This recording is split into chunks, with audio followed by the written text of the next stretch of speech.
4 अप्रैल 2023 की है। एक अज्ञात व्यक्ति का शव सड़क किनारे मिला था। घटना हिट एंड रन जैसी लग रही थी। व्यक्ति की शिनाख्ती रामधार जाटव के रूप में हुई थी। मौके पर एफएसएल टीम पहुंची, तफ्तीश शुरू की। मामला प्रथमदृष्टया एक्सीडेंट का लग रहा था, लेकिन जब एक्सीडेंट हुआ है तो मृतक के शरीर पर कपड़ों के साथ जूते चप्पल भी होना चाहिए था, लेकिन मृतक के जूते नहीं थे, जिससे मामला संदिग्ध हो गया। मृतक रामधार जाटव की दिनचर्या के बारे में पुलिस ने जानकारी ली तो पता चला कि पत्नी सीमा जाटव के बीच आए दिन विवाद होते रहता था। मृतक रामधार ने अपने पैतृक मकान भी बेच दिया था, जिससे मिले रुपए से कुछ रुपयों की बीमा पॉलिसी भी कराई थी, लेकिन इसी पॉलिसी पर पत्नी की नजर गड़ गई, क्योंकि अगर हादसे में उसके पति की मौत होती है तो बीमे की 20 लाख रुपए की राशि मिलेगी, जिसके बाद उसने अपने ही पति की हत्या की साजिश कर दी। जब रामधार घर से निकला तो सीमा ने हत्या में शामिल सहयोगियों को उसकी लोकेशन दी, जिसके बाद रामधार को 4 पहिया शिफ्ट गाड़ी में आरोपियों ने बैठाला।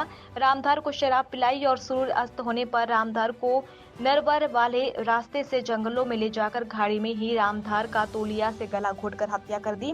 इसके बाद रात में ही रामधार के शव को आरोपी गणों ने चिनोर सड़क किनारे भोरी पुलिस के पास गाड़ी से निकालकर फेंक दिया।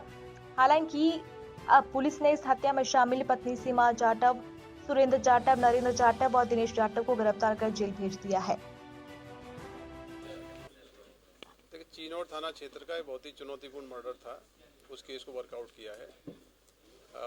4 अप्रैल को इनिशियल इन्फॉर्मेशन मिली थी कि रोड पे एक व्यक्ति पड़ा हुआ है, अज्ञात व्यक्ति है। थाना प्रभारी चिनौर और उनकी टीम ने एग्जामिन किया, एफएसएल की टीम भी गई। प्रेमा फेशिया लग रहा था कि हिट एंड रन का केस है और रोड एक्सीडेंट में इस व्यक्ति की मृत्यु हुई है। एक कुछ चीज़ें ऐसी थी जिससे जो डाउट क्रिएट कर रही थी। इसमें काफ़ी बारीकी से विवेचना की गई और बारीकी से विवेचना करने के बाद मृतक रामाधार की पत्नी और उसके परिचित व्यक्तियों को अरेस्ट किया गया। इस केस में दिसंबर से ही इन्होंने योजना बनानी शुरू की थी।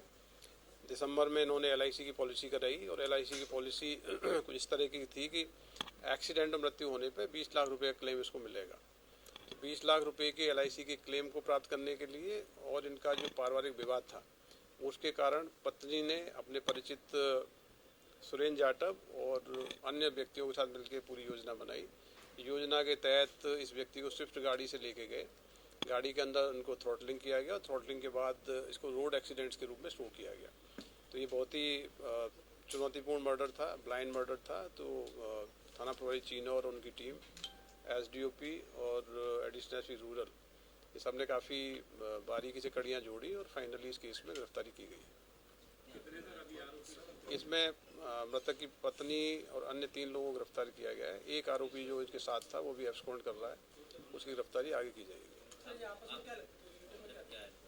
देखिए, पत्नी तो इसकी मुख्य आरोपी है। जो अन्य जो आरोपी है, मुख्य आरोपी सुरेंद्र जाटव है, पत्नी का दूर का रिश्तेदार जीजा लगता है। सुरेंद्र जाटव ने अपने साड़ू नरेंद्र जाटव को इसमें केस में शामिल किया। अन्य जो 2 व्यक्ति हैं वो सुरेंद्र जाटव के मित्र हैं। तो इसमें लगे क्लोज ग्रुप है जो आपस में कनेक्टेड था और लंबे समय से इन्होंने षड्यंत्र बना के पूरी घटना को अंजाम दिया है। तो ये केस में जो स्विफ्ट गाड़ी यूज हुई थी उसको जब्त कर लिया गया है और जो मृतक का मोबाइल था जिसको उन्होंने जंगल में फेंक दिया था उसकी भी जब्ती हो गई है। सारे एविडेंसेस कलेक्ट हो गए। टेक्निकल एविडेंस भी काफ़ी गंभीरता से कलेक्ट किया गया और टेक्निकल एविडेंसेस के आधार पर भी कड़ियाँ जोड़ी गई। उसके आधार पर फिर इनका कन्फेशन हुआ, रिकवरी हुई।